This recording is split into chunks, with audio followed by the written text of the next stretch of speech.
د کهانۍ شروعات کېږي د چاینا نه، چې هلته یو جینۍ د یو هلک نه لیفټ واخلي او هغه سره په ګاډي کې روانه شي. اچانک د سیټ نه ښکته هغې ته د یو مړي لاس ښکاره شي. اصل کې دا هلک یو اغواکار اجرتي قاتل وي. دغه ټیم هلک ګاډي ودروي او جینۍ په یو تیره چاړه ووهي او مړه یې کړي. یو څو ورځې پس یو بس په دغې لار باندې تېرېږي چې په ریډیو ورته میسج راشي چې په دې لار اسکیډنټ شوی دی او د اسکیډنټ د وجې دا لار بند ده. د بس ډریور په یو کچلار باندې بس روان کی چې مخې ته ورته یو غټ سورنګ راشي. په دې سورنګ کې د ډریور چرته هم ګاډي نوي بوتلې. هغه چې څنګه ګاډي مخکې بوزي نو اچانک د ګاډي مخې ته یو انسان راشي. نو ټول سورلې ویریږي چې په دې خوشي سورنګ کې دا هلک یوازې څه کوي، خو هغه هلک د یو سورلې په شان ګاډي ته وخیږي. په دې کې په بس کې ناست یو هلک دا هلک وپیژني چې دا خو هغه غواکار اجرتي قاتل دی. هغه خپل چاقو راواخلي خو د یاري د وجې نه دغه هلک ته هېڅ هم ونه وایي. د بس 20 منټ شوي وي چې په دې سورنګ کې روان وي، خو دا سورنګ نه ختمیږي. ډریور ډیر ویریږي او حیران شي چې د دنیا د ټول نه غټ سورنګ په تېرېدو کې 10 منټه لګي او دا سورنګ خو اړو ختمیږي نه. اخر ټول د بس ته واپس کېدو فیصله وکړي. بس واپس روان شي او په فول سپیډ کې 30 منټه مزل وکړي، خو بیا د سورنګ غړومبې سر هم نه راځي. ټولې سورلې ویریږي او د بس نه کوشي. په دې کې یو جینۍ ته خپل موبایل په ځمکه میلو شي، کم چې هغې نه د سورنګ په شروعات کې پرېوتی و. بس هغوی پوه شي چې دا سورنګ څه عام سورنګ نه دی. دوی ډېر پریشانه شي او د سورنګ نه د بهر د وتلو لار معلومولو فیصله وکړي. خو په سورنګ کې د تیارې د وجې څوک نه څوک دوی نه روکېدی شي. د دې د وجې نه سایم خپل ګونډ راواخلي او د تار یو سر لی نومي هلک له ورکړي او دویم ینګ نومي هلک له. په دې کې هغه سورنګ والا نامعلومه کس ووایي چې زه به لی سره لاړ شم. دوی لارې معلومولو دپاره روان شي. لږ ساعت پس دوند راخور شي او یو دوه کسان دوی طرف ته را روان وي.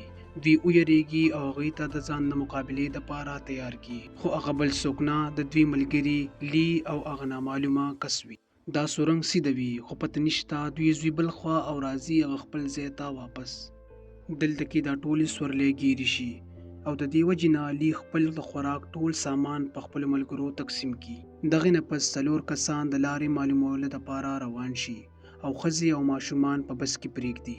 لږ ساعت پس هنګ نومي جینۍ وګوري چې د هغوی بس په 30 منټو کې دننه ټول واوره شوی دی، یعنی په واوره کې پټ شوی دی. هغه ویریږي او خپل ټول سورلۍ راپاڅوي او د بس نه ښکته راکوشي. په دې کې هغه 4 کسان کوم چې لارې معلومولو دپاره تللي وو هغوی واپس هم هغه ځای ته راغلي وي. په دې کې ټون نومي هلک خپل ټول خوراک راوالي. هغه چې وګوري هغه ټوله واوره شوې وي. هغه ته دا معلومه شي چې د بهر د موسم نه د دې سورنګ موسم ډیر په تیزۍ سره بدلیږي. ټون نومي هلک چې خپل بس کې وګوري نو د سورنګ ټوله نقشه ورته میلو شي، خو پته نشته چې دا نقشه دلته څنګه راغله. چا کې چاته هم پته نه وي.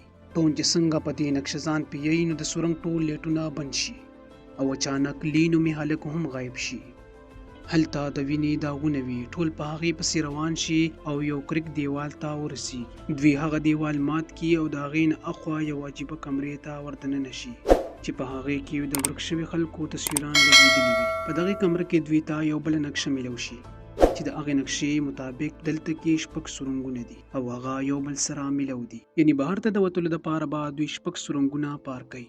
دوی پوه شي چې د دویم سورنګ خفیه دروازه به هم په دې کمره کې وي. په دې کمره کې دوی ته یو کلندر میلو شي، هغې کې صرف د 15 جنورۍ تاریخ وي. نامعلومه کس هغه وشلی او د هغې شاته هغوی ته یو خفیه دروازه میلو شي. دوی چې څنګه د دې کمرې نه ځي نو په ټي وي باندې یو جینۍ راشي چې هغه په یو وړه سورنګ کې قید وي. دې نه پس هغې دویم سورنګ ته وردننه شي او هلته هغې ته خپل بس هم میلو شي. خو چې د بس حالات ته وګوري نو دوی ته داسې ښکاري چې دا بس دلته کې د کلونو نه ولاړ دی. بس کې اچانک هغوی ته څه خوراک میلو شي، خو ټون نومي هلک د تمانچې په زور باندې په هغې خوراک باندې قبضه واچوي. په هغې سورنګ کې وخت ډېر په تیزۍ سره تېرېږي او دوی ټول ډېر زیات اوږې شوي وي او د لوږې د وجې د ځناورو په شان یو بل سره پیش کېږي. د ټون نه ینګ نومي هلک لږ شان خوراک پټ کړي، خو ټون اکدم په هغه حمله وکړي او وال ټکول شروع کړي. په دې کې اکدم څوک په ټون باندې حمله وکړي او مړ یې کړي او باقي ټول سورلۍ ګوري او حیرانه پاتې شي. ینګ نومي هلک ته اچانک د بس نه ښکته یو ټنل ښکاره شي. هغې ته د کوزېدو نه بعد یو بلې عجیبه کمرې ته دننه شي او په دې کمره کې هغه جینۍ په ټي وي کې ورو ورو ډوبېږي. په دې کمره کې دلته دوی ته یو بل کلندر میلو شي چې د هغې شاته یو بله خفیه دروازه وي. دا ټول په هغې دروازې دننه شي او دریم سورنګ ته ورسي. په دې کې ینګ تمانچه راواخلي او خپلو ملګرو ته وایي چې کله هم په موږ کې څوک مړه شوي دي نو موږ ته خفیه لار میلاو شوې ده. ینګ تمانچه د سایرن لاس کې ورکي او هغه نامعلوم کس په اوږه ولي. هغې نه بعد فینک نومې جینۍ ولي او بیا سایریلا په مریض ورکي، خو په دې کې شاته نه څوک د ینګ کار تمام کی. د ینګ د مرګ نه پس دوی ته یو بله خفیه دروازه میلاو شي چې هغه د 4 نمبر سورنګ دروازه وي. په دې کې جیک نومې جینۍ چې هغه پریګننټ وي د هغې زوی وشي او سارا نومې جینۍ ته یو شیشه ښکاره شي چې څنګه په شیشه کې ګوري نو شاته نه یې څوک مړه کي. سیم، چیک او پارک مخې ته تلل خو په لاره کې د چیک زوی مړ شي نو چیک لیونی شي او سیم لا په خېټه کې چاړه ومنډي او هغه مړ کي. سیم چې څنګه سترګې وغړوي نو هغه په یو هسپتال کې پروت دی. اصل کې دا کهانی په شروعات کې چې کم اغواکار قاتل موږ لیدلی و هغه پولیس ګیر کړی وي خو د اسکیډنټ د وجې هغه په کومه کې تللی وي. اصل کې د اغواکار قاتل سیم ډیر خلک مړه کړي وي خو په هغې کې سارا نومې جینۍ د یو افسر ښځه اوس هم ژوندی وي خو د سیم نه علاوه چاته هم پته نه وي چې هغه کوم ځای ده. سیم مړ شي او د 1970 نه واخله تر اوسه پورې چاته هم پته ونه لګي چې سارا کوم ځای ده، مړه ده که ژوندی ده، او د چاینا پولیس دپاره د ټولو نه غټ ناکامۍ پاتې شي.